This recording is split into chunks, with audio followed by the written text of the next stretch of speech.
नमस्कार, स्वागत है आपका अमर उजाला डिजिटल पर। मैं हूं आपके साथ रेनू सकलानी। केदारनाथ धाम को लेकर सियासी घमासान मचा हुआ है। हरिद्वार से कांग्रेस ने अपनी केदारनाथ प्रतिष्ठा रक्षा यात्रा की शुरुआत की, तो वहीं दूसरी तरफ सीएम धामी केदारनाथ धाम पहुंच गए। दोनों ही पार्टियों ने एक दूसरे पर वार पलटवार का सिलसिला तेज कर दिया है। ये पूरी कसरत दरअसल केदारनाथ उपचुनाव को लेकर मानी जा रही है। सियासी संग्राम तेज होने वाला है और इस पर बातचीत करने के लिए मेरे साथ जुड़ रहे हैं अमर उजाला के संपादक अनूप बाजपेयी जी, साथ में हैं वरिष्ठ पत्रकार राकेश खंडूरी जी और उसके अलावा हैं भूपेंद्र राणा जी। तो सबसे पहले सर शुरुआत आपसे करती हूँ। इस पूरी सियासत जो चल रही है, इसको आप कैसे देखते हैं? देखिए, केदारनाथ को दो चीज़ों का इम्पोर्टेंट हो गया। केदारनाथ पे जो भी विधानसभा चुनाव होने जा रहा है, इसके पहले केदारनाथ धाम को लेके एक विवाद हुआ, तो कहीं ना कहीं दोनों चीज़ों को एक साथ घालमेल कर दिया गया है। दोनों चीज़ें एक साथ जुड़ गई हैं या मिला दी गई हैं या मिलाई जा रही हैं। पहले एक चीज़ उठी यहाँ पे कि केदारनाथ धाम को लेके दिल्ली में एक मंदिर बन रहा है, उसको लेके एक आरोप प्रत्यारोप चले, लेकिन वो कहीं ना कहीं से चीज़ें सरकार की ओर से भी क्लियर करने की कोशिश की गई। और जो मंदिर ट्रस्ट था वहाँ का, उसने भी अपने को स्पष्ट किया कि नहीं, कोई केदारनाथ धाम की कोई धाम जैसी कोई चीज़ कहीं देश दुनिया में नहीं बन सकती। तो एक चीज़ हुई। दूसरी, इसी बीच वहाँ की जो लोकप्रिय विधायक थी, उनकी बीमारी के चलते उनका निधन हुआ। निधन होते चूंकि वो सीट खाली हो गई, वो कुछ समय कांग्रेस में भी रही थी, उसके बाद वो बीजेपी से चुनाव लड़ी और जीती। तो कहीं ना कहीं कांग्रेस को भी लगता है कि वो सीट कभी उनके पास रही है, तो वहाँ पे हम जोर आजमाइश करेंगे। और चूंकि एक सिस्टम बना है देश के अंदर, एक कांग्रेस को कहीं ना कहीं ये होप जागृत हुआ है कि पहले अयोध्या में लोकसभा सीट बीजेपी हार सकती है, और उसके बाद अगर विधानसभा के उपचुनाव होते हैं बद्रीनाथ में और वो भी हार सकती है, तो कहीं ना कहीं बीजेपी को हराने के लिए वो केदारनाथ की सीट भी अपने कब्जे में कर सके। तो उसी तरीके का ताना बाना और उसी तरीके की रणनीति बनाई जा रही है।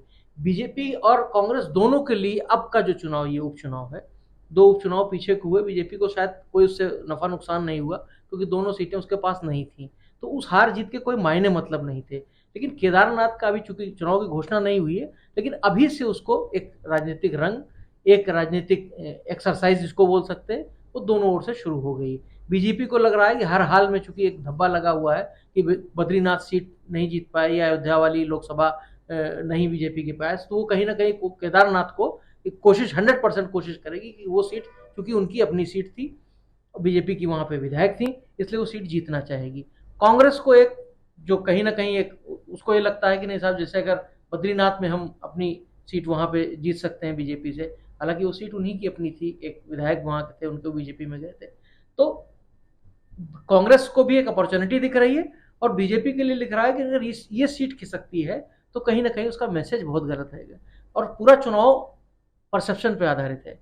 एक सीट हारने जीतने का कोई बहुत मायने मतलब ये भी प्रदेश में नहीं दिख रहा है कि दो सीटें बढ़ जाएंगी, कम हो जाएंगी, या कोई कठिन स्थितियों में सरकार चल रही है, ऐसा कुछ भी नहीं है। लेकिन परसेप्शन जो बनेगा वो इस चुनाव के बाद बनेगा। जो 2027 के लोक विधानसभा चुनाव होंगे, तो दोनों के हिसाब से ये चुनाव एक मोड़ है। तो इस मोड़ पे कौन आगे बढ़ पाएगा, ये बहुत महत्वपूर्ण होगा। भूपेंद्र सर, आपके पास आऊंगी। कांग्रेस की जो केदारनाथ प्रतिष्ठा रक्षा यात्रा जो शुरू किया कांग्रेस ने, उसके क्या राजनीतिक मायने नजर आते हैं? देखिए, अभी जो राहुल गांधी ने जो भारत जोड़ो न्याय यात्रा शुरू की थी पूरे साउथ से लेकर नॉर्थ तक, तो उसमें उसी तर्ज पे कांग्रेस की ये जो यात्रा है, पद यात्रा केदारनाथ प्रतिष्ठा रक्षा यात्रा शुरू की है। इसका हरिद्वार से, हर की पेड़ी से इसका पिछले कल इसका आगाज हो गया है। आज यात्रा ऋषिकेश से आगे बढ़ के शिवपुरी पहुंचेगी और 4 अगस्त को केदारनाथ धाम पे जलाभिषेक के साथ यात्रा का समापन होगा। तो इस यात्रा, एक तो कांग्रेस का पहले से तमाम केदारनाथ के जो मुद्दे हैं, मंदिर का शिलान्यास है, वहाँ का केदारनाथ सोना चोरी के जो आरोप पहले कांग्रेस लगा रही है, शंकराचार्य के बयान के बाद भी कांग्रेस काफ़ी एग्रेसिव हुई है इस मुद्दे को लेकर भुनाने के लिए।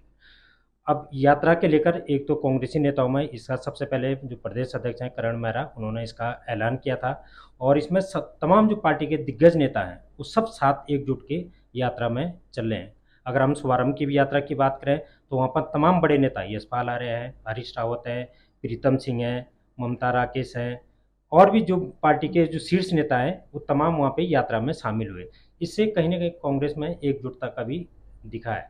और यात्रा के मायने ये कि जो आगे केदारनाथ का उपचुनाव है उसको लेकर एक कांग्रेस इस यात्रा को एक धार्मिक और जो सनातन का मुद्दे को लेकर भी पूरे तैयारी आगे बढ़ रही है इसमें।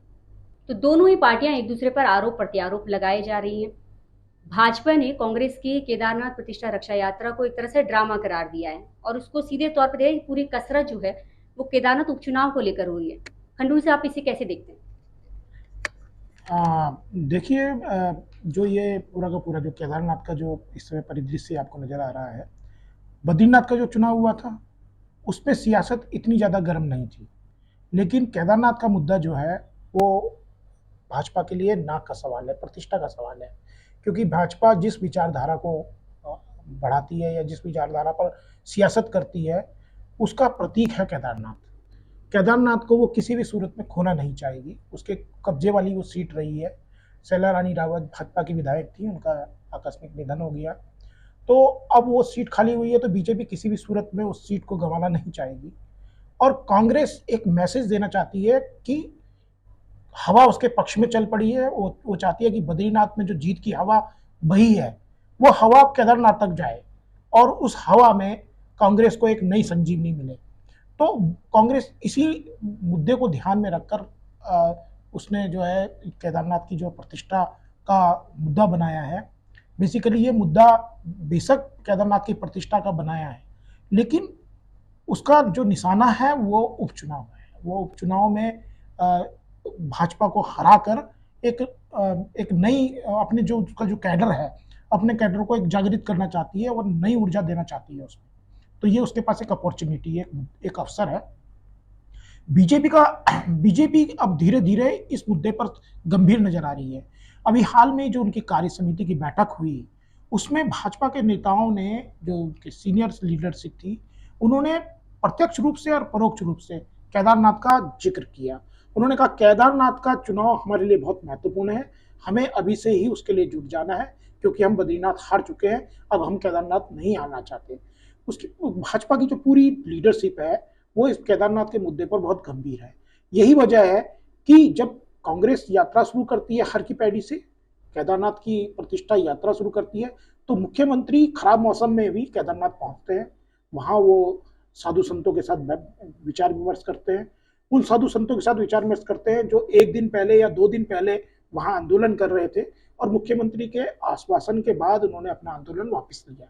और फिर वो मुख्यमंत्री के पास आते हैं, अपनी मांगों को रखते हैं। मुख्यमंत्री उनको आश्वासन देते हैं कि हम आपकी सारी मांगों को, जो उनकी जायज मांगों की, जो व्यवहारिक तौर पर जिनका समाधान हो सकता है, हम उनका समाधान करेंगे। और उसके बाद फिर मुख्यमंत्री जाते हैं और वही साधु संत उनका, वही जो तीर्थ पुरोहित है, उनका स्वागत करते हैं गर्मजोशी के साथ। मुख्यमंत्री वहां पूरा समय गुजारते हैं और उसके बाद वापस लौटते हैं। उसके बाद फिर वो बयान देते हैं कि कांग्रेस को प्रायश्चित यात्रा करनी चाहिए, ना कि केदारनाथ की वो जो बेशक बात कर रहे हैं। और फिर भाजपा प्रदेश अध्यक्ष का एक बयान आता है, वो उस मुद्दे को उठाते हैं जो पूर्व कांग्रेस सरकार के समय पे बहुत बड़ा मुद्दा बना था। केदारनाथ की जो हिटो केदार यात्रा हुई थी, उसमें 15 लाख रुपए खर्च हुए थे उस यात्रा में। तो उसमें बीजेपी ने इसको मुद्दा बनाया था, कहा था कि ये करोड़ों रुपए को चूना लगाने का एक उपक्रम है और इसमें भ्रष्टाचार हुआ है, इस तरह के आरोप बीजेपी ने लगाए थे। हालांकि वो मुद्दा फिर वो धीरे धीरे जैसे ही सियासत ठंडी पड़ी तो मुद्दा भी ठंडा पड़ गया, लेकिन अचानक वो मुद्दा अब फिर बाहर आ गया है, वो जिन बोतल से बाहर आ गया है। और अब बीजेपी के प्रदेश अध्यक्ष ने सीधे सीधे आरोप लगाया कि केदारनाथ की चिंता करने वाली कांग्रेस उस हिटो केदार का जवाब दे, जो जिसमें भ्रष्टाचार हुआ था और केदारनाथ का उसमें नाम जुड़ा था। तो कुल मिलाकर सियासत अब जो है पूरी की पूरी जो केंद्रित है, ये पूरी की पूरी सियासत ये केदारनाथ उपचुनाव को लेकर है, जो अभी घोषित नहीं हुआ है। लेकिन दोनों ही पार्टियों के लिए केदारनाथ का चुनाव नाक का सवाल बन चुका है। तो केदारनाथ के मुद्दे पर उत्तराखंड की दोनों ही पार्टियों के अपने अपने दावे हैं, दोनों ही एक दूसरे पर आरोप प्रत्यारोप भी लगा रहे हैं, लेकिन आने वाले समय में ही पता चलेगा कि केदार घाटी के लोगों के दिल में क्या है। देश दुनिया के अन्य खबरों के लिए देखते रहिए अमरुजाला.com। अगर आप ये वीडियो YouTube पर देख रहे हैं तो हमारे चैनल को सब्सक्राइब करें और बेल आइकन को दबाना ना भूलें। अगर आप Facebook पर ये वीडियो देख रहे हैं तो हमारे पेज को लाइक करें।